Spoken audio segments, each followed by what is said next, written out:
అందుకే పాలనా పరంగా అన్ని సంస్థలని వ్యవస్థల్ని ప్రక్షాళన చేస్తున్నాం. మూసీ ప్రక్షాళనతో పాటు మూసీ పరివాహక ప్రాంతాన్ని ఉపాధి కల్పనా జోన్గా మార్చే కార్యాచరణ మొదలుపెట్టాం. మూసీ అంటే ముక్కు మూసుకొని పోవాల్సిన పరిస్థితి నుండి దానిని పునరుజ్జీవింప చేయడానికి వడివడిగా అడుగులు వేస్తున్నాం.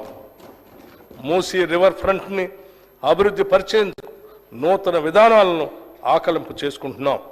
గౌరవ ముఖ్యమంత్రి శ్రీ రేవంత్ రెడ్డి గారు మరియు అధికారులు ఇటీవల లండన్ పర్యటన సందర్భంగా థేమ్స్ నదీ నిర్వహణ తీరుని పరిశీలించారు. ఏ మాత్రం కాలుష్యం లేకుండా థేమ్స్ నది లండన్ నగరం మధ్య నుంచి ప్రవహిస్తున్న తరహాలోనే మూసీ రివర్ ఫ్రంట్ని అభివృద్ధి పరచాలని ఆకాంక్షిస్తున్నాం.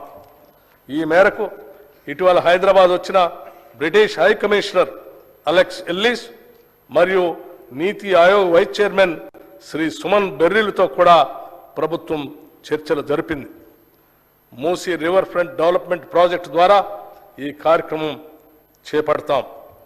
దీనిలో భాగంగా పాదచారుల జోన్లు, పీపుల్స్ ప్లాజాలు, పాత నగరంలోని హెరిటేజ్ జోన్లు, హాకర్ జోన్లు, చిల్డ్రన్స్ థీమ్ పార్కులు, ఎంటర్టైన్మెంట్ జోన్లు అభివృద్ధి చేస్తాం.